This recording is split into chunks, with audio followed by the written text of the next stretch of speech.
सिद्धाणं नमो आयिरेयाणं नमो वज्रायाणं नमो लोये सव्यसाहुणं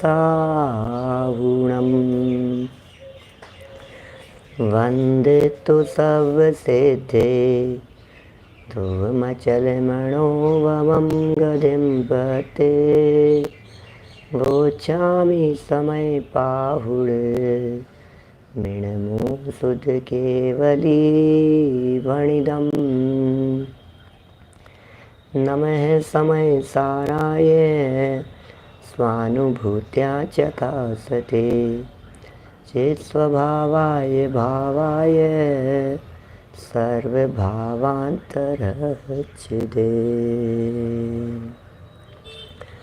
जिन स्वानुभूति से केरी मम स्वानुभूति मदिगिरी श्री विमल धारा जन श्रुत आनंद अमृत से भरी समता प्रवाह बहावती रागादि विकल्प तोड़ी के माँ सरस्वती प्रतिभाव वंदन दृष्टि निज में जोड़ी के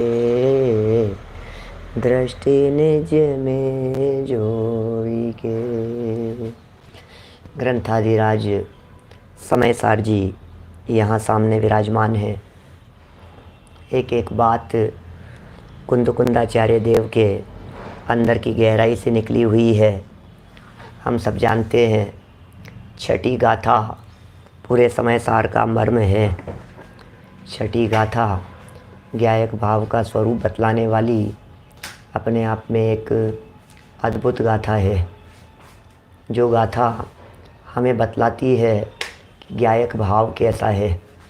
गायक भाव माने आत्मा कैसा है, गायक भाव माने मैं कैसा हूँ, माने मेरा स्वरूप कैसा है।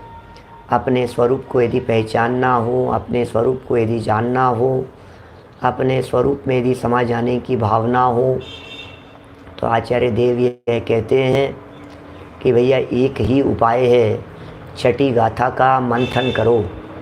छठी गाथा में जो बातें कही गई है उनकी गहराई में जाओ, उन विषयों को आत्मसात करने का प्रयत्न करो। अपने आप को गायक देखो और गायक की शुद्धता को देखो।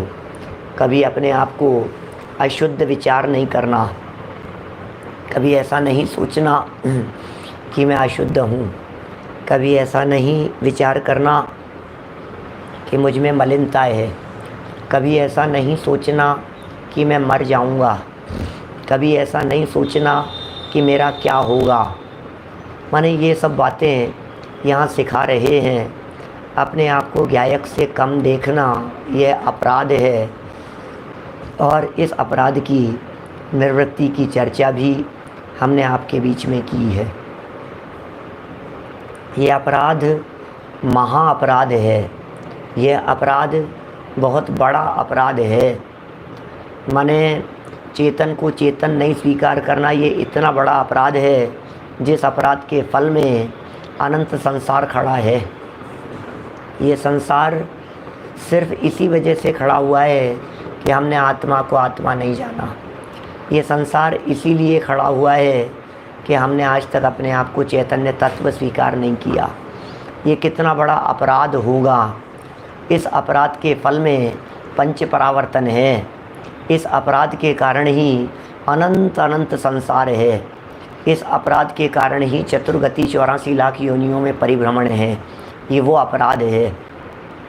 हमें लगता है यदि अपराध किया है तो कोई सज़ा मिलेगी क्या, कि ज़रूर मिलेगी। अपराध की तो सज़ा होती ही होती है। एक होता है दोष, एक होता है अपराध। दोष होता है वो चारित्र मोह के उदयजन्य होता है। अपराध होता है वो श्रद्धा का दोष होता है। चारित्र का दोष प्रतिक्रमण आदि के माध्यम से मिटता है और श्रद्धा का दोष स्वभाव के अवलंबन के बिना मिटेगा नहीं। इसलिए आत्म स्वभाव के अवलंबन पूर्वक ही इस अपराध से निवृत्ति प्राप्त की जा सकती है। आत्म स्वभाव का अवलंबन कैसे लिया जाए? बोले जाने बिना नहीं लिया जा सकता है। जब तक आप आत्म स्वभाव को जानेंगे नहीं तब तक उसका अवलंबन होगा नहीं। जब तक अवलंबन होगा नहीं तब तक यह अपराध मिटेगा नहीं। इस छठी गाथा में जो हमारे सामने खुली हुई है, इस महान ग्रंथ की इस महान गाथा में हमें उस ज्ञायक भाव का स्वरूप बतलाकर उसमें तल्लीन होने की प्रेरणा दे रहे हैं। मूल गाथा पढ़ेंगे। पिछली 5 गाथाओं की विषय वस्तु आप लोगों के उपयोग में अब तो कूट कूट कर भर गई है, बिल्कुल पक्की हो गई है। सिद्धों को वंदन पहली गाथा और समय पाहुड़ लिखने की प्रतिज्ञा श्रुत केवली द्वारा कथित, केवलियों और श्रुत केवलियों द्वारा कथित इस समय प्राव्रत को कहने की प्रतिज्ञा या संकल्प था। दूसरी गाथा में समय क्या है उसकी चर्चा करते हुए स्व समय और पर समय की बात कही। तीसरी गाथा में उस समय की सुंदरता को बतलाया और चौथी गाथा में कहा कि इस समय की सुंदरता की चर्चा आज तक कभी सुनी नहीं है, काम भोग बंधन की चर्चाओं में ही उलझा रहा है। यह था हमारा इतिहास। 5वीं गाथा में फिर मानो प्रतिज्ञा ले ली हो और ऐसी बात कह दी कि भाई देखो किस विधि से इस आत्म तत्व की उपलब्धि होती है, यह विधि भी वहाँ बतला दी गई। और छठी गाथा में आकर के यह चर्चा की गई कि ज्ञायक तो ज्ञायक ही है। हम छठी गाथा पढ़ते हैं, फिर उसका पद्यानुवाद पढ़ते हुए आज कुछ आगे बढ़ने का प्रयत्न करेंगे। कुछ महत्वपूर्ण प्रकरण हैं इस ज्ञायक की शुद्धता के संदर्भ में। दीपक का एग्जाम्पल देकर के चर्चा की है। बहुत ही महत्वपूर्ण प्रकरण है। भावना तो यह है कि पिछले प्रकरण को रिपीट नहीं करूं, लेकिन गाथा तो एक बार पढ़ना ही चाहिए। छठी गाथा पेज नंबर 19 पर लिखी है।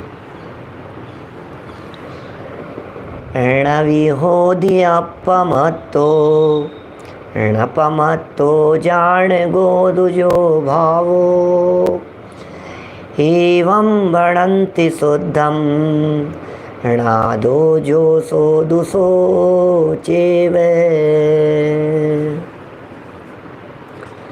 न प्रमात है न प्रमात है, बस एक ज्ञायक भाव है।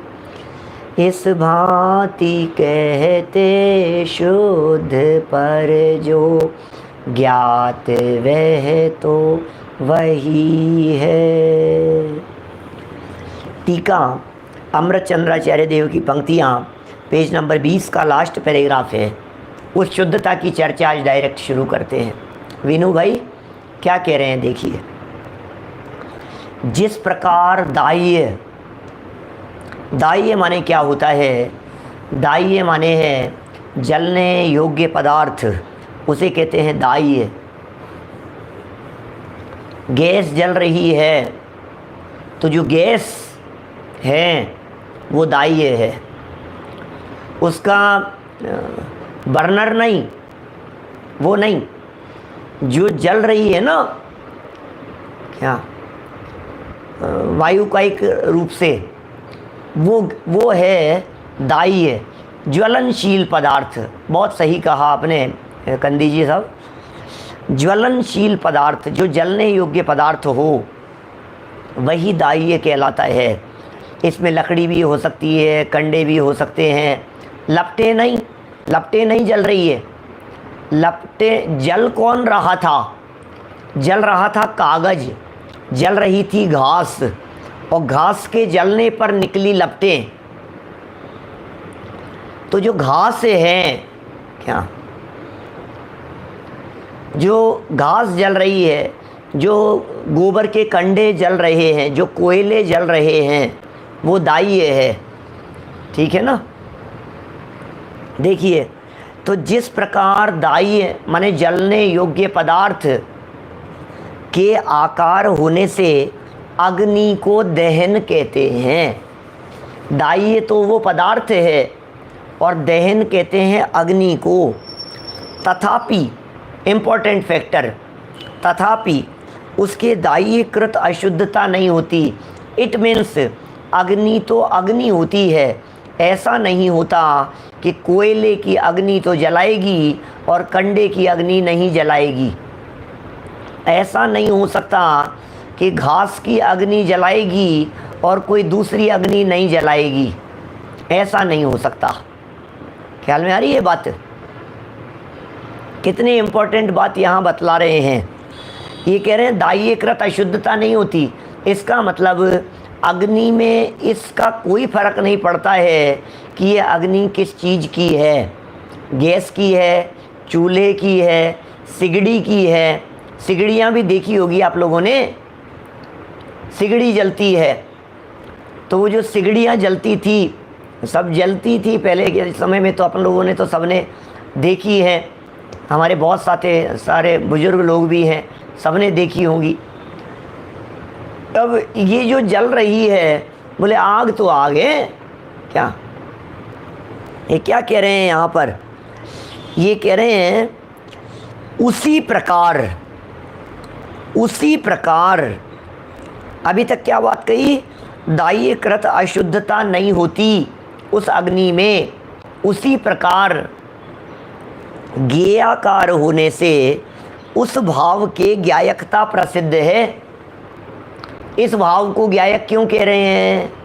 क्या अपने इस चैतन्य तत्व को ज्ञायक क्यों कह रहे हैं?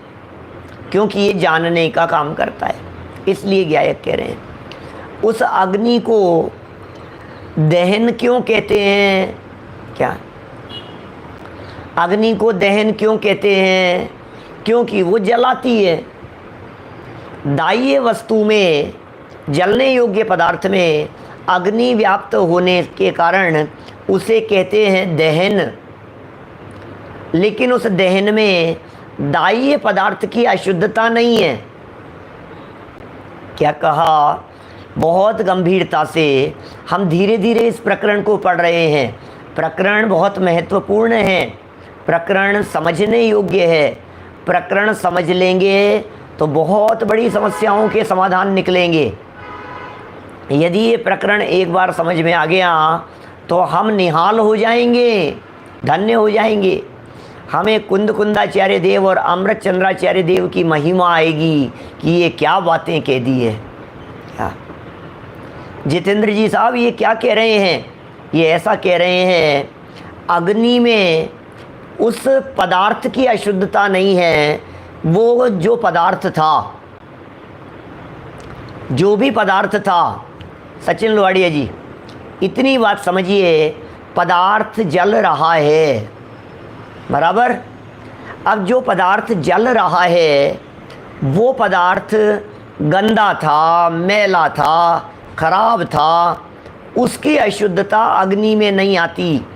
फॉर एग्ज़ाम्पल मैं बात करूं, कचरा है, कूड़े का ढेर है, कूड़ा कचरा होता है ना, उस कूड़े कचरे में घास भी है, तिनके भी हैं, गंदे कागज भी हैं, बहुत मैले गंदे सूगले कागज हैं, और हमें किसी चीज़ को गर्म करना है, सेकना है। तो अब ये जितनी भी चीज़ें गंदी दिखाई दे रही है ना, बोले इससे कोई फ़र्क नहीं पड़ता है, आग जलती रहनी चाहिए। क्या यदि आग जलती रहेगी तो हमारी तो ये सिकाई हो जाएगी इस चीज़ की, और क्या है। हमें 15 सेकंड में एक पापड़ सेकना है, क्या 15-20 सेकंड लगती होगी एक पापड़ को सेकने में। बोले इतनी देर के लिए कोई अग्नि जलनी चाहिए यहाँ। अब क्या करें? बोले कागज़ लाओ, कागज़ फटाफट जल्दी से, कुछ ना कुछ अग्नि बुझने वाली है, कुछ लाओ। वो कागज़ दाह्य है। क्या अरे पंडित जी बहुत गंदे कागज़ हैं। अरे गंदे हो या अच्छे हो, क्या समझ में आ रही है बात? गंदे हो या स्वच्छ हो, कपड़ा जलाया आपने, गंदा कपड़ा जले चाहे स्वच्छ कपड़ा जले, जल रहा है ना, अग्नि तो मिल रही है या नहीं, ये बतलाइए। अग्नि अपना काम करेगी या नहीं। गोबर से निकली हुई अग्नि, सुनील जी सर्राफ साहब, गोबर से निकली हुई अग्नि, उस अग्नि में यदि आप अपना बर्तन रख करके किसी चीज़ को गर्म करेंगे तो वो गर्म करेगी या नहीं करेगी। इसका मतलब उस अग्नि में गोबर जन्य मलिनता नहीं है। क्या ये कह रहे हैं। दाह्य कृत, पहले बतलाइए दाह्य क्या चीज़ है। दाह्य माने तो हो गया जलने योग्य पदार्थ, कृत माने हैं उसके द्वारा किया गया। तो दाह्य कृत उस पदार्थ द्वारा की गई अशुद्धता नहीं होती। क्या दाह्य माने जो जलने वाला पदार्थ था, उस कृत उसके द्वारा की गई ये दाह्य कृत अशुद्धता उसमें नहीं हो। किसमें? दहन में नहीं होती, अग्नि में वो अशुद्धता नहीं होती। ये तो उदाहरण है। पहले उदाहरण यदि अच्छे से समझ में आएगा तो ज्ञायक भाव की चर्चा समझ में आएगी। क्या अग्नि को दहन क्यों कह रहे हैं? क्या अभी ज्ञान ज्ञायक की चर्चा नहीं कर रहा हूं मैं जितना पढ़ा रहा हूं सिर्फ उतना ही पढ़ते जाइए, धीरे धीरे चलिए, आगे मत दौड़िए, ठीक है ना। क्या कह रहे हैं? दाह्य पदार्थ माने फ्यूल। अवनीश भाई ऐसा ही है। देखिए वापस देखिए इन शब्दों को, दाह्य, दाह्य कृत, दहन हैं, ये सब शब्द थोड़े से ऐसे लग रहे हैं जो कभी सुने नहीं, पुरानी भाषा के शब्द हैं। क्या देखिए निहाल जी बाबू जी साहब क्या कह रहे हैं। देखिए जिस प्रकार दाह्य माने जलने योग्य पदार्थ के आकार होने से, अग्नि का आकार क्या है? अग्नि का आकार बतलाइए। तो अग्नि का आकार है कोयले जैसा आकार। कोयले सुलग रहे हैं, लाल सुरख हो रहे हैं कोयले। तो कोयले जब लाल सुरख हो रहे हैं, बिल्कुल लाल, ऐसे ब्लड रेड जैसे ऐसे चमकते हुए, तो अभी अग्नि का क्या आकार है? बोले जिस शेप में कोयला है उसी शेप में अग्नि है। जैसे देखिए और दूसरी बात कहें आपको, लोहा जल रहा है, लोहा, और उस जलते हुए लोहे में अग्नि फैली पसरी है। क्या? तो लोहे का सरिया है और पूरा जल रहा है, तो अग्नि का शेप क्या है? अग्नि का शेप उस सरिये जैसा है। छूना नहीं कि नहीं, मैं अग्नि नहीं छू रहा, मैं तो लोहे को टच कर रहा हूँ कि भैया इसमें अग्नि व्याप्त है, यह लोहा नहीं ये आग है, इसे छुएंगे तो जल जाएंगे। ठीक है ना। तो देखिए दाह्य के आकार होने से अग्नि को दहन कहते हैं। तथापि अब दो चीज़ें हो गई, दाह्य और दहन, दो हो गई, दाह्य और दहन। दाह्य माने जलने वाला और दहन माने अग्नि। तथापि उस दाह्य में जो अशुद्धता थी, माने उस वस्तु में जो अपवित्रता थी, वो अग्नि में नहीं होती, दाह्यकृत अशुद्धता नहीं होती। उसी प्रकार अब आइए सिद्धांत की तरफ। यहाँ कौन से दो शब्द दिए थे? दाह्य, दहन और दाह्यकृत, तीन शब्द थे भाई साहब, धर्मचंद जी साहब, तीन शब्द दिए हैं यहाँ। एक दाह्य, एक दहन और एक दाह्यकृत अशुद्धता, ये तीन शब्द आए हैं उदाहरण में। दाह्य माने अग्नि हो गई, नहीं, दाह्य माने जलने योग्य पदार्थ हो गया, दहन माने अग्नि हो गई, और ये दोनों चीज़ें, अब ये दो चीज़ें हैं, तो बोले ये जो चीज़ थी इसका नाम है दाह्य और ये है दहन। ये दाह्य है, ये पदार्थ जल रहा है, और ये जो अग्नि है, क्या ये अग्नि है दहन। ये इस तरह से नीचे कोई पदार्थ जल रहा है, ये दाह्य है, और ये ऊपर है दहन। तो बोले ये जो पदार्थ था, ये नीचे वाला जो जल रहा था, इसकी अशुद्धता इस ऊपर अग्नि में नहीं है। बोले अग्नि तो किसी भी चीज की हो उससे फर्क नहीं पड़ता है क्या? ये अग्नि किस चीज की है उससे फर्क नहीं पड़ रहा है क्या? फ्लेम मत कहिए, अभी थोड़ा सा उसमें थोड़ा सा चक्कर पड़ने के चांस हैं, लेकिन इतनी बातें समझ में आ गई। दो पदार्थ, इसकी अशुद्धता इसमें नहीं है, बराबर। अब ये कह रहे हैं सिद्धांत में उसी प्रकार ज्ञेयाकार होने से, जैसे अग्नि कोयले के आकार की है, अग्नि जो थी वो कोयले के आकार की थी, उसी प्रकार जो ज्ञायक है, यह ज्ञायक ज्ञेय के आकार का है। ज्ञेय माने जानने में आने योग्य पदार्थ, जो पदार्थ ज्ञान का विषय बन रहे हैं वो पदार्थ। अब उन पदार्थों के आकार रूप ज्ञान होने पर भी, होने से उस भाव के ज्ञायकता प्रसिद्ध है, वो भाव तो ज्ञायक ही है, तथापि उसके ज्ञेयकृत अशुद्धता नहीं है। क्या? गंदी चीज को देखा, ज्ञेय गंदा है, तो ज्ञान गंदा होगा या नहीं होगा? बोले नहीं होगा। विष्टा को देखा, तो विष्टा को देखने से ज्ञान कितना मलिन हो गया। कचरे को देखा, तो कचरे को देखने से ज्ञान कितना मैला हो गया। गंदगी को देखा, तो गंदगी को देखने से ज्ञान कितना अपवित्र हो गया। नहीं भैया, मेरा ज्ञान तो अपवित्र हो गया क्योंकि मेरे ज्ञान में ये चीज़ आ गई, मेरे ज्ञान में गंदी चीज़ आ गई, इसलिए ज्ञान गंदा हो गया। सुनो, ज्ञायक जो है, जानने वाला तत्व, उस ज्ञायक में ज्ञेय पदार्थों जैसी अशुद्धता बिल्कुल नहीं होती। क्या? जल के सारा लोकालोक, उसके बावजूद भी ज्ञान अशुद्ध नहीं होता, ज्ञान अपवित्र नहीं होता, ज्ञान तो सदा काल निर्मल रहता है। क्यों? कारण यह है क्योंकि वो ज्ञान अनटच रहता है। क्या? दर्पण की अग्नि का एग्जाम्पल देकर के बात कीजिए, टीवी का एग्जाम्पल देकर के बात कीजिए, सिनेमा हॉल के पर्दे का एग्जाम्पल देकर के बात कीजिए।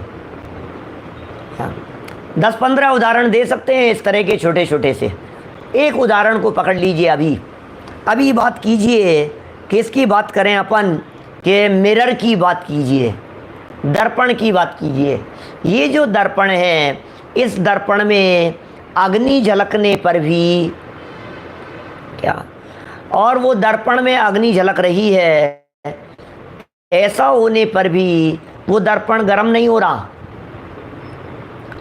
मलिनता झलकने पर भी वो दर्पण मलिन नहीं हो रहा। अशुद्धता दर्पण में झलक रही है, खून, हड्डी, मांस, सामने की गंदगी, नॉनवेज, अपवित्र, गंदी सुगले पदार्थ इस मिरर में झलक रहे हैं। अरे भाई साहब, अब तो इस कांच को धोना पड़ेगा, इसमें पता है क्या क्या झलका है। नहीं धोना पड़ेगा क्योंकि कांच तो उससे अनटच है बिल्कुल। क्या समझ में आ रही है बात? माने अब ये जो मिरर था, इस मिरर में कुछ भी झलका हो, कुछ भी बातें झलक रही हो, मिरर तो मिरर है। समझ में आ रही है बात? सामने से फिर एक पूछ रहे हैं, दाह्य कृत माने क्या होता है? आप या तो देर से आए हैं या एक पीछे से वापस सुने। मैं अभी 2-3 बार समझा चुका हूँ उस चीज़ को। दाह्य माने जलने योग्य, और दाह्य कृत माने उसके द्वारा। दाह्य की अशुद्धता, दाह्य कृत, ये दाह्य की अशुद्धता, ज्ञेय की अशुद्धता ज्ञायक में नहीं है। राग की अशुद्धता, राग को जानते समय राग की अशुद्धता राग को जानने वाले ज्ञान में नहीं है, क्योंकि ज्ञान तो ज्ञान है, अनटच है, अलिप्त है, भिन्न रहता है, पृथक रहता है, छूता ही नहीं है वो। अछूता तत्व है, इस बात को यहाँ समझा रहे हैं।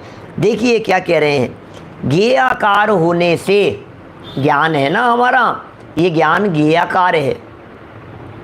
क्या ज्ञान में जैसे ज्ञेय झलकते हैं, बस जैसे सामने पदार्थ हैं वैसे के वैसे पदार्थ। क्या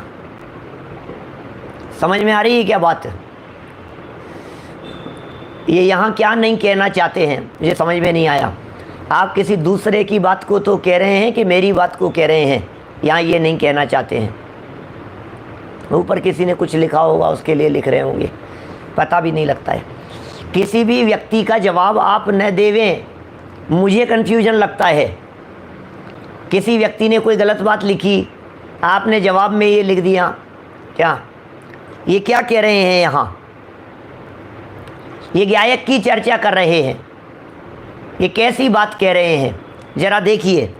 ये कह रहे हैं ज्ञेयाकार होने से, ज्ञेयाकार होने से उस भाव के ज्ञायकता प्रसिद्ध है। क्या क्या ज्ञेयाकार होने से उस भाव के ज्ञायकता प्रसिद्ध है। समझ में आ रही है बात? अब इसको ज्ञायक क्यों कह रहे हैं? क्योंकि ज्ञेयाकार रूप से झलकता है, इसके ज्ञायकता प्रसिद्ध है। तथापि उसके, उस ज्ञायक के ज्ञेयकृत शुद्धता नहीं है। उस ज्ञायक के ज्ञेयकृत अशुद्धता नहीं है, क्योंकि ज्ञेयाकार अवस्था में भी ज्ञायक रूप से ही ज्ञात हो रहा है। वो तो झलकन नहीं है। अब झलकन की दृष्टि से मत देखिए उसमें क्या झलक रहा है, ज्ञायक तो ज्ञायक ही है, वो तो सदा काल ज्ञायक ही रहता है। अरे ज्ञान में ज्ञेय नहीं है, ज्ञान में तो ज्ञान ही है। क्या ज्ञान में ज्ञेय नहीं है, ज्ञान में तो ज्ञान ही है। क्या राग को जानते समय भी बिल्कुल रागाकार है, वो झलकन है, तो राग है वहाँ। क्या क्या कह रहे हैं? क्योंकि ज्ञेयाकार अवस्था में जो ज्ञायक रूप से ज्ञात हुआ, ज्ञेयाकार की अवस्था में भी, ज्ञेयाकार तो अवस्था है, लेकिन कह क्या रहे हैं, ये ज्ञायक की बात कर रहे हैं। वो ज्ञायक रूप से ज्ञात हुआ, वह स्वरूप प्रकाशन की अवस्था में भी, अभी ज्ञेय प्रकाशन नहीं, अभी स्वरूप के प्रकाशन की बात कीजिए, पर रूप प्रकाशन नहीं। अरे पर की तरफ से नहीं देख रहे हैं उसे, हम तो उसे स्वभाव की दृष्टि से देख रहे हैं, स्वभाव की तरफ से देख रहे हैं उस ज्ञायक को। तो जब हम स्वभाव की दृष्टि से देखते हैं तो हमें तो ज्ञायक ही नजर आता है। इसमें ज्ञेय है कहाँ? उस ज्ञायक में, उस ज्ञायक में है ही नहीं ज्ञेय। जब हमने वहाँ जाकर उस ज्ञायक के समीप जाकर उस ज्ञायक में ज्ञेयों को तलाशने का प्रयास किया तो हमें उस ज्ञायक में ज्ञेय नहीं मिले, उस ज्ञायक में ज्ञान ही ज्ञान मिला। क्या वो जो ज्ञायक भगवान आत्मा है ना, जिसमें ज्ञेय झलक रहे थे, क्या हमने ज्ञेय नहीं दिख रहे हमारे को, वो ज्ञायक तो ज्ञायक को ही प्रकाशित कर रहा है। समझ में आ रही है बात? वो ज्ञायक ज्ञेयों को प्रकाशित नहीं कर रहा है, वो ज्ञायक ज्ञायक को प्रकाशित कर रहा है। लगता ऐसा है ज्ञेयों के प्रकाशन के काल में, ज्ञेयों का प्रकाशन नहीं है, वो ज्ञान का प्रकाशन है। ज्ञेय झलक रहे हैं तो इससे क्या सिद्ध हो रहा है उल्लास भाई? ज्ञेय झलक रहे हैं तो ज्ञेय नहीं, वो ज्ञायक है। क्या ये प्रसिद्ध हो रहा है, उसमें ज्ञायकता प्रसिद्ध होती है, उसमें जाननहारपना प्रसिद्ध होता है। तो कह रहे हैं स्वप्रकाशन के रूप भी, स्वप्रकाशन की या स्वरूप प्रकाशन की अवस्था में भी, स्वरूप प्रकाशन की अवस्था में भी दीपक की भांति। क्या ज्ञायक ज्ञान, ज्ञायक तो ज्ञायक ही है, ज्ञायक ज्ञायक को प्रकाशित करेगा। हर वस्तु अपने आप को ही प्रकाशित कर रही है। प्रकाश प्रकाश को प्रकाशित कर रहा है। देखो क्या कह रहे हैं, देखिए क्योंकि, क्योंकि से देखिए तीसरी लाइन में क्योंकि शब्द दिया है। क्योंकि ज्ञेयाकार अवस्था में जो ज्ञायक रूप से ज्ञात हुआ, ज्ञेय रूप से ज्ञात नहीं हो रहा, वो ज्ञायक रूप से ज्ञात हुआ, वह स्वरूप प्रकाशन की अवस्था में भी, क्या पर प्रकाशन नहीं, स्वरूप प्रकाशन की अवस्था में भी दीपक की भांति।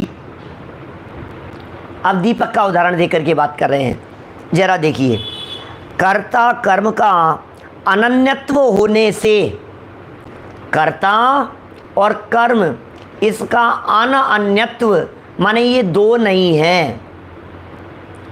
अन्यत्व माने दो पना, क्या अन्यत्व माने दो पना, अनन्यत्व माने दो पना नहीं है, इसे कहते हैं अनन्यत्व।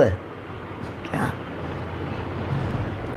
अन्यत्व माने भिन्न, अन्यत्व माने अलग अलग, और अनन्यत्व माने दो नहीं एक ही है। कह रहे हैं कर्ता कर्म का अनन्यत्व होने से, इसका मतलब कर्ता और कर्म इनका दो पना नहीं, ये दोनों एक ही होने से ज्ञायक ही है। क्या ज्ञायक ही है, वो तो स्वयं जानने वाला है, ज्ञायक ही है, स्वयं जानने वाला ही है। अभी बतला रहे हैं आगे, इसलिए स्वयं करताएं, स्वयं करताएं और अपने को जाना, इसलिए स्वयं ही कर्म है। स्वयं जानने वाला, स्वयं ही जानने में आने वाला। ज्ञायक ने ज्ञायक को जाना, क्या ज्ञायक ने ज्ञायक को, कर्ता और कर्म के साइन क्या हैं? कर्ता का साइन है ने, कर्ता का साइन क्या है? पहचान चिन्ह ने। जैसे राम ने तो राम करता है, क्या हरीश ने तो हरीश करता है, अग्नि ने तो अग्नि करता है, ज्ञायक ने इसका मतलब ज्ञायक करता हो गया। किसको, को, ये को जहाँ शब्द आ रहा है ये कर्म का चिन्ह है, जहाँ को लगता है। क्या जैसे राम ने सीता को जंगल में छोड़ा, समझ में आ रही है बात? इसने यह किया, कुम्हार ने घड़े को बनाया, तो कुम्हार ने, कुम्हार करता, घड़े को, ये घड़ा कर्म। समझ में आ रही है बात? बाई ने रोटी को, तो बाई करता, रोटी कर्म। बाई ने रोटी को, तो ज्ञायक ने ज्ञेय को। क्या कह रहे हैं यहाँ पर? स्वयं करता और अपने को जाना, इसलिए स्वयं ही कर्म। समझ में आ रही है बात? जानने वाला कौन? मैंने जाना, ज्ञायक ने जाना, तो ज्ञायक करता। जाना किसे? क्या जाना किसे? कि ज्ञायक को ही जाना है, ज्ञायक ने ज्ञायक को ही जाना है। इसका नाम है स्वरूप प्रकाशन, इसलिए खुद ही उसका कर्म है। देखिए क्या कह रहे हैं, ज्ञायक में ज्ञायक के अलावा अन्य कोई ज्ञेय जानने में आते ही नहीं है, ज्ञायक ज्ञायक को ही जानता है। देखिए मैं इसे समझाने का प्रयत्न करता हूँ। जैसे हमने आपको देखा, क्या हमने आपको देखा, तो आप दिखे क्या? क्या दिख ही रहे होंगे कि नहीं? आपको देखने के काल में भी, अभी उदाहरण समझना, आपको देखने के काल में भी आप जैसा आकार, आप जैसा शेप, वो वैसा का वैसा हमारी आँखों में बन गया, और उसे आँख देख रही है, आँख पर को नहीं देख रही है। आँख जिस वस्तु को देख रही है वैसा शेप आँख में बन गया है।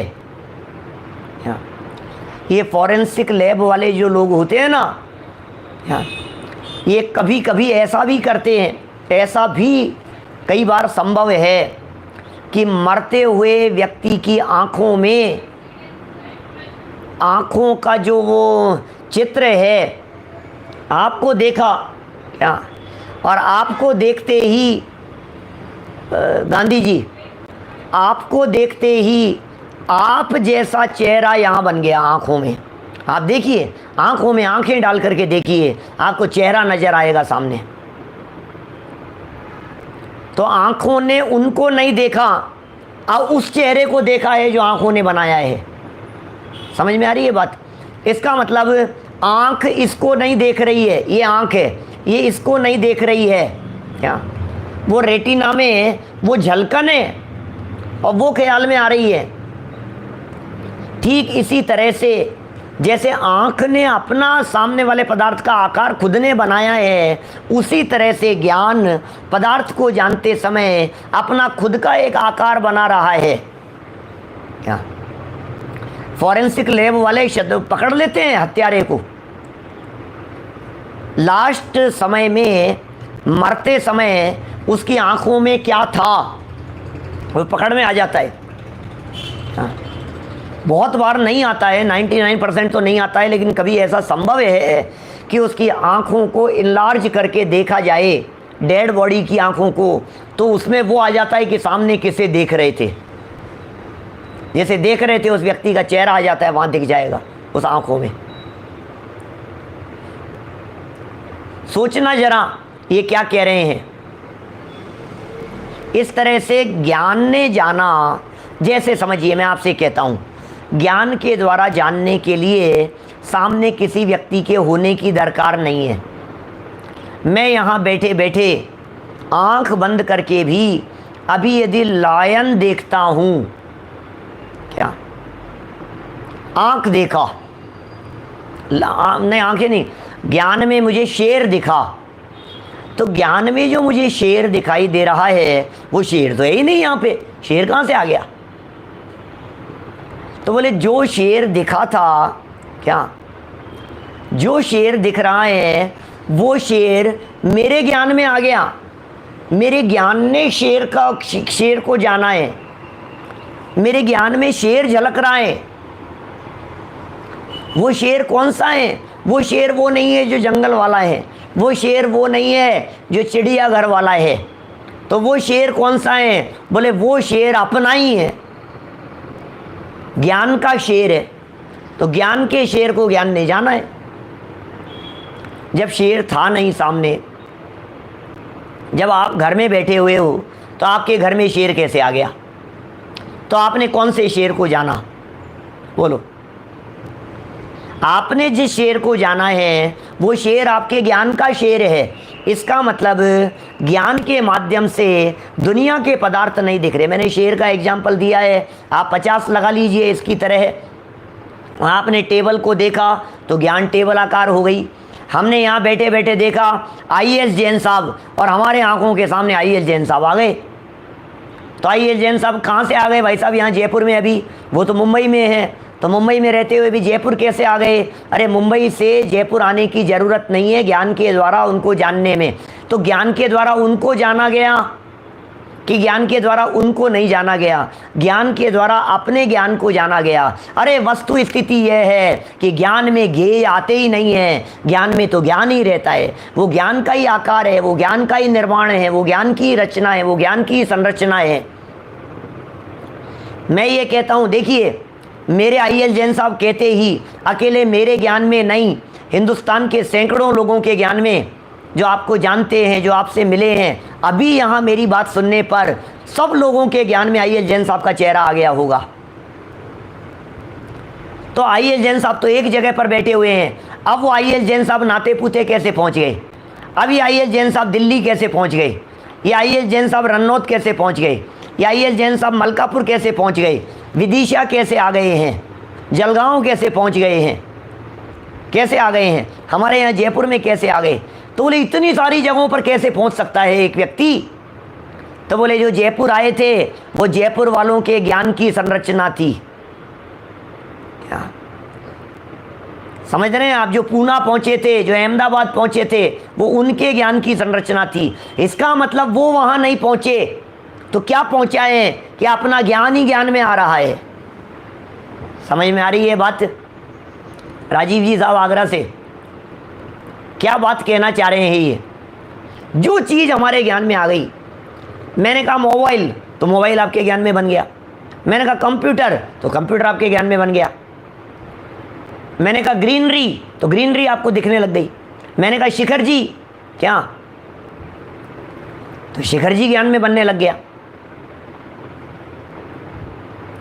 समझ में आ रही है बात? तो जो शिखर जी ज्ञान में बनाए हैं, ये शिखर जी यहाँ जयपुर में मेरे ज्ञान में, तो वो जो शिखर जी वहाँ है, वो बोले वो तो वही है क्या? वो नहीं आ रहा है, तो फिर क्या आ रहा है? फिर कौन से शिखर जी को जान रहे हो? कि ज्ञान वाले शिखर जी को जान रहे हैं। अब ये कह रहे हैं ज्ञान वाला जो शिखर जी है, वो ज्ञान वाला शिखर जी किसकी रचना है? ज्ञान वाले शिखर जी का रॉ मटेरियल क्या है? ज्ञान वाला जो शिखर जी बना है यहाँ दिमाग में, ये क्या करने वाला है? कुछ नहीं। वहाँ तो ज्ञान ही ज्ञान है, यहाँ तो ज्ञान के अलावा कुछ नहीं है क्या? जो शिखर जी हमारे यहाँ बना, ये शिखर जी ज्ञान के अलावा क्या है? रिसर्च करो उसकी, ज्ञान में बनने वाले शिखर जी की रिसर्च कीजिए। तो ज्ञान में बनने वाले शिखर जी की जब हमने रिसर्च की, तो हमें वहाँ शिखर जी का एक परमाणु नहीं मिला, एक धूल और मिट्टी का कण नहीं मिला वहाँ पर, उस शिखर जी में, ज्ञान के शिखर जी में। तो क्या मिला है कि इसमें जो हमारे को मिला है वो तो सिर्फ ज्ञान ज्ञान ज्ञान ज्ञान ज्ञान ज्ञान ज्ञान, ज्ञान के अलावा कुछ नहीं है। तो फिर प्रश्न हमारा कि ज्ञान ने ज्ञान को जाना कि ज्ञान ने शिखर जी को जाना? तो कहा ज्ञान ने ज्ञान को जाना। अब कह रहे हैं जिस ज्ञान ने ज्ञान को जाना, तो ज्ञान ने और ज्ञान को, ज्ञान ने और ज्ञान को, बोले ये कर्ता और कर्म अन्य अन्य नहीं है। सचिन जी, ज्ञान ने ज्ञान को जाना, तो जो ज्ञान ने जाना वो कर्ता, और जिस ज्ञान को जाना ये कर्म। बोले ये कर्ता और कर्म, इसका अनन्यत्व नहीं है क्या? अनन्यत्व है, अनन्यत्व होने से अनन्यत्व है, अन्यत्व नहीं है, दोनों एक ही है। ये द्वैतपना नहीं है, ये दो चीज़ें नहीं है। बात थोड़ी सी सूक्ष्म है, लेकिन उपयोग एकाग्र करके सुनेंगे तो बात समझ में आएगी। कुछ तथ्य कहना चाहते हैं क्या? समझ में आ रही है बात? अन्यत्व नहीं है, अनन्यत्व है क्या?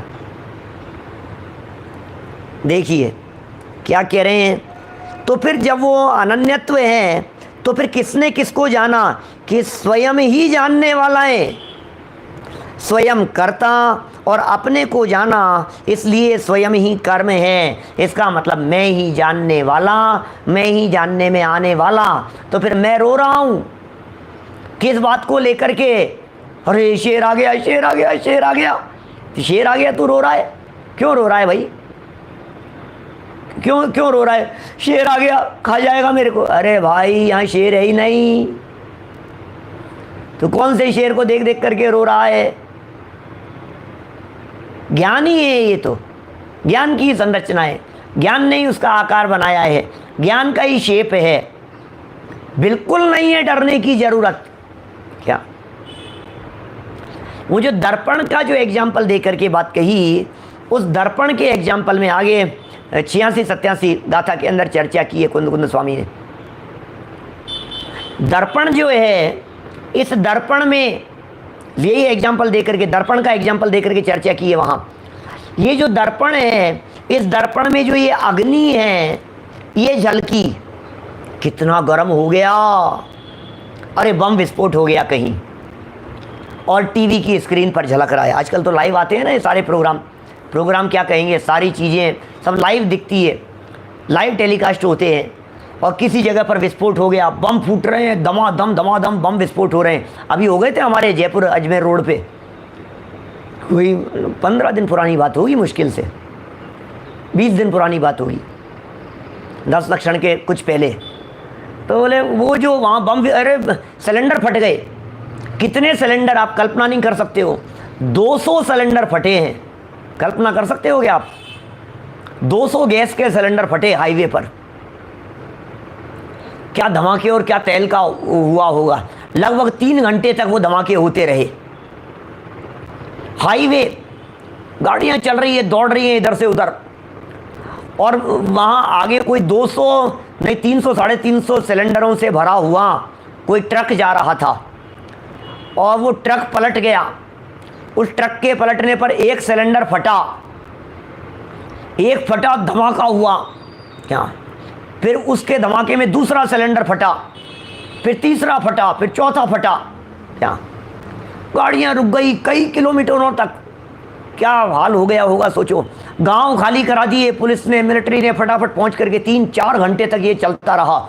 ऐसे दृश्य थे, लोग ऐसा समझ रहे थे कि मानो ये तो किसी आतंकवादियों ने कहीं हमले कर दिए हैं, विदेशों से बम गिराए जा रहे हैं। ऐसे दृश्य थे, बोलो। और लगातार आधी रात की बात है, रात को 10 बजे से लेकर के 1-2 बजे तक, 11 बजे से लेकर के 2-3 बजे तक ये चलता रहा बराबर। ये ऐसा खतरनाक कार्य। और दूर से 2-2, 3-3 किलोमीटर से ऐसे दिख रहे हैं बम विस्फोट, आवाजें आ रही है, धमाधम धमाधम धमाधम। ये हो क्या रहा है? आगे नहीं जा सकते, पीछे नहीं जा सकते, सारे ट्रैफिक को रोक दिया है। मैं ये कह रहा हूँ, ये धमाके लाइव दिखा रहे हैं साहब, टीवी की स्क्रीन पर लाइव दिखा रहे हैं। अरे लाओ लाओ पानी, लाओ पानी, जल जाएंगे अभी इन धमाकों में अपन लोग। ऐसा डर लगता है आपको कभी? बोलो, कभी डर लगता है ऐसा, ऐसे विस्फोट होते हुए? और इतनी देर में यहाँ तो विस्फोट हो रहे हैं, हमने चैनल बदला, और चैनल बदलने पर हमें कहीं दूसरी जगह पर बाढ़ के दृश्य दिखाई दे रहे हैं। तो आपको लगता है हम लोग बह जाएंगे? आपको लगता है ऐसा? अरे भैया पानी पानी हो जाएगा, सब गीले हो जाएंगे, कपड़ा लाओ, बाल्टी लाओ, पानी कितना बह रहा है देखो आप, टीवी गीली हो जाए। कुछ नहीं होगा, टीवी तो सूखी की सूखी है, टीवी सूखी है, टीवी में अग्नि नहीं है। और कहीं बाढ़ के दृश्य, कहीं भूकंप आ रहा है, समझो आप, प्राकृतिक आपदाओं को देखो तो सही। इतने में हमने दूसरा चैनल बदला, और वहाँ कहीं भूकंप के झटके आ रहे हैं। तो भूकंप के झटके आने पर भी यहाँ कितने झटके लग रहे हैं? कुछ भी नहीं लग रहा है।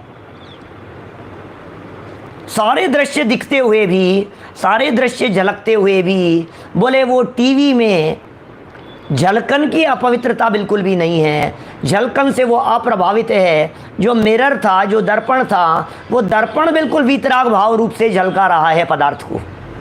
ये बात समझा रहे हैं यहाँ पर। देखो क्या कह रहे हैं, जिस प्रकार दीपक, बात समझिए, ब्रैकेट में बात दे रहे हैं, जिस प्रकार दीपक घटपट आदि को प्रकाशित करने की अवस्था में भी दीपक ही है, स्वयं प्रकाशन के काल में भी वो तो दीपक ही है। दीपक कैसा है? अरे दीपक जल रहा है, उस दीपक को देखने के लिए किसी दूसरे दीपक की ज़रूरत पड़ती है क्या? क्या समझ में आ रही है क्या बात? ये दीपक जल रहा है, और जलते हुए इस दीपक में, दीपक को देखने के लिए, ये दीपक तो दूसरे पदार्थों को दिखा रहा है, बराबर, लेकिन दीपक दूसरे पदार्थों को दिखा रहा है, लेकिन वो दीपक कहाँ जल रहा है? इसे देखने के लिए टॉर्च लाओ, टॉर्च देखने की ज़रूरत होगी कि नहीं? वो दीपक ही क्या जो दूसरे को प्रकाशित करे और अपने आप को प्रकाशित नहीं करे? वो ज्ञान ही क्या जो पर को प्रकाशित करे और अपने आप को प्रकाशित नहीं करे? ये ज्ञायक तो ज्ञायक को प्रकाशित करता है। ये बात यहाँ कह रहे हैं, स्वरूप प्रकाशन की बात कह रहे हैं। जिस प्रकार दीपक, घट माने घड़ा, पट माने कपड़ा, तो घट पट आदि को प्रकाशित करने की अवस्था में भी, घड़े को, कपड़े को, दुनिया के पदार्थों को, इन सब को प्रकाशित करने की अवस्था में भी दीपक है। ये दीपक तो दीपक ही है। और अभी तो ज्ञेय की बात करी, अब देखना वो दीपक दूसरा काम क्या कर रहा है, और अपने को, अपनी ज्योति रूप शिखा को प्रकाशित करने की अवस्था में भी दीपक ही है। दीपक से जगत के पदार्थ प्रकाशित हुए, और दीपक से दीपक खुद प्रकाशित हुआ। अपनी ज्योति, अपनी लौ, अपना प्रकाश स्वयं स्वयं को दिखाने के लिए भी दीपक ही है। उसमें क्या है, दोनों ही अवस्थाओं में वो दीपक तो दीपक ही है, अन्य कुछ नहीं। दीपक में दीपक के अलावा कुछ नहीं है, वो दीपक तो सदा काल दीपक ही रहता है। इसी तरह से ये बात कहना चाह रहे हैं भाई साहब अमृतचंद्राचार्य देव। क्या कहना चाह रहे हैं यहाँ, ये अमृतचंद्राचार्य देव कह रहे हैं उसी प्रकार गायक को समझना चाहिए। गायक को समझ लीजिए आप उसी तरह से कि क्या समझे साहब गायक को, कि गायक जगत के पदार्थों को प्रकाशित करते समय भी जिस तरह से जगत के पदार्थ गायक में प्रकाशित हो रहे हैं, उसी तरह से गायक में गायक भी प्रकाशित हो रहा है, गायक में ज्ञान भी प्रकाशित हो रहा है। वहाँ तो ज्ञान ही है, ये है ही नहीं। मैं कभी ऐसा एग्जाम्पल देकर के बात करता हूँ, इस तरह की बात कहता हूँ, मुझे एक बात बतलाइए, मेरी बात आप सुन रहे हैं या नहीं सुन रहे हैं? बहुत सारे एग्जाम्पल से बात कर सकता हूँ मैं, करते रहेंगे चर्चा आगे जब जैसे प्रकरण चलेंगे। अभी समझना, मैं जो बोल रहा हूँ ये बात आप सुन रहे हैं या नहीं सुन रहे हैं? मेरी बात आप तक पहुँच रही है या नहीं पहुँच रही है? अब मैं कहूँगा नहीं पहुँच रही है, क्या नहीं पहुँच रही है? मेरी बात आप तक नहीं पहुँच रही है। आप अपने ज्ञान में बनने वाली उस कर्णेंद्री के विषयजन्य बातों को ही सुन रहे हैं, आप मेरी बात को नहीं सुन रहे हैं। इसी कारण अनेक बार ऐसा भी होता है कि कहा जाता है कुछ और सुना जाता है कुछ और। ऐसा कैसे हुआ? तर्क लगा करके देखिए, न्याय से देखिए, आपको बात समझ में आएगी। क्या मैंने तो कहा गायक और आपने सुना नायक। आपने नायक कैसे सुन लिया? आपको नायक कैसे समझ में आई बात? जब कोई बात बोली गई है तब आप कह रहे हैं कि नहीं मैंने तो नहीं सुना, मैंने तो नहीं आई। तो आपने क्या सुना? कि मैंने तो ऐसा सुना। कि आपने क्या सुना? कि मैंने तो ये सुना है। फिर कहा क्या था?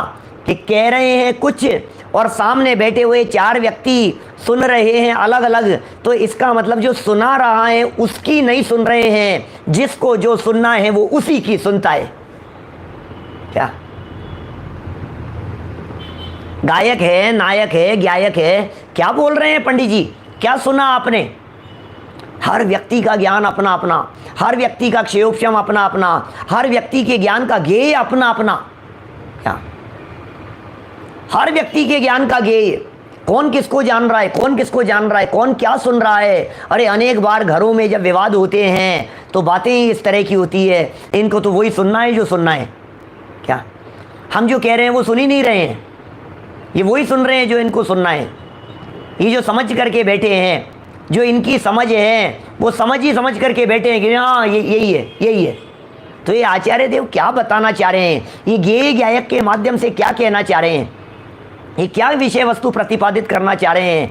कि तुम गेय की झलकन से दुखी हो? क्या तुम दुखी हो इस बात को देख देख करके? ये झलक रहा है, मैं परेशान हो गया। तुम दुखी हो इस बात को देख करके? ये जलोर मैं परेशान हो रहा हूँ। अरे मैं तो दिमाग ख़राब हो गया मेरा, तो भाई साहब ये बातें सुन करके मेरा दिमाग ख़राब हो गया। कि सुनो, उन बातों को यदि आप गायक रूप से देखेंगे तो गायक ही दिखाई देगा, और गायक तो मैं हूँ, वो तो मेरा स्वरूप है। दुख नहीं होगा, कष्ट नहीं होगी, परेशानी नहीं होगी। भाई साहब समझना पड़ेगा गाथा क्या कह रही है, समझना पड़ेगा विषय क्या है और क्या प्रतिपादन कर रहे हैं। ये गायक में गेय कृत अशुद्धता नहीं है। क्यों? क्योंकि गायक गेय रूप हुआ ही नहीं है। गायक ने गेय को जाना ही नहीं है। गायक तो गायक ही है, गायक तो सदाकाल गायक ही है। जिस तरह से वो गायक, जैसे दीपक का एग्जाम्पल देकर के बात की ना, दीपक पर को प्रकाशित करने के काल में जैसा था, अपने आप को प्रकाशित करने के काल में भी वैसा ही था। उसी तरह से ये जो गायक भगवान आत्मा अंदर में विराजमान है, जो जानने का काम कर रहा है, ये गायक जगत के पदार्थों को प्रकाशित करने के काल में, पर प्रकाशन के काल में जैसा होता है, ठीक उसी प्रकार ये स्वरूप प्रकाशन भी कर रहा है। पर प्रकाशन के साथ साथ ये स्वरूप प्रकाशन भी हो रहा है। पर के प्रकाशन के साथ साथ आत्मा भी प्रकाशित हो रही है, इसलिए दुनिया को नहीं देख रहा हूं मैं तो अपने आप को देख रहा हूं। और जब दुनिया मुझे दिख ही नहीं रही है तो बंद करो ना, क्या चक्कर है। मैं कहता हूं जब आप किसी चीज को देखते नहीं है तो तकलीफ कहां होती है। सुनो, आप ऐसे सामने बैठे हुए हैं और पीछे दीवार से आती हुई छिपकली आपके कंधे पर आ गई, आपको कितनी तकलीफ है। सोचना जरा, कुछ कहना चाहता हूं ज्ञानचंद जी बाबूजी साहब। यहां कंधे पर छिपकली आ गई, आपको पता नहीं है आप कितने परेशान हैं, आप कितने आकुलित हैं। कुछ भी नहीं, कपड़े पर थी, शर्ट टी शर्ट पर थी, हमें तो पता ही नहीं था, हम अपना काम कर रहे थे। फिर क्या हुआ इतनी देर में जैसे ही पता लगा छिपकली, ओह ये क्या हुआ, ये क्या हुआ, मैं आपसे पूछना चाह रहा हूं। अब जब आपने देखा ज्ञान में तो ज्ञान ही है यार, ज्ञान में तो कुछ है ही नहीं। जब कुछ है ही नहीं तो बोले तकलीफ ही नहीं है, तो अभी तकलीफ किस बात की थी कि मैंने ये समझ लिया कि ये आ गया, ये तकलीफ।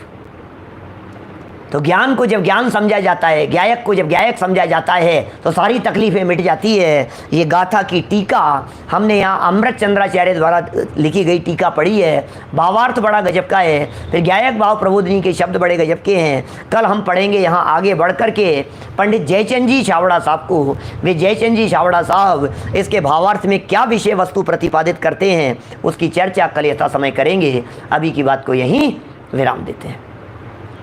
जनवाणी दोपहर में 2:30 बजे यथावत प्रवचन कुछ विशेष, और रात को 8 बजे संयम प्रकाश शुरू करेंगे। आज से अपने अन्य लोगों को भी आप सूचित कर सकते हैं, बता सकते हैं, सबको सूचित कर दीजिए। ग्रंथ पुनः प्रारंभ हो रहा है। निज निधि निज में बताई यह अनंत उपकार है, उसके लिए जिन वाणी माँ को वंदना शत बार है, वंदना शत बार है। नमो अरिहंत नमो सत्य।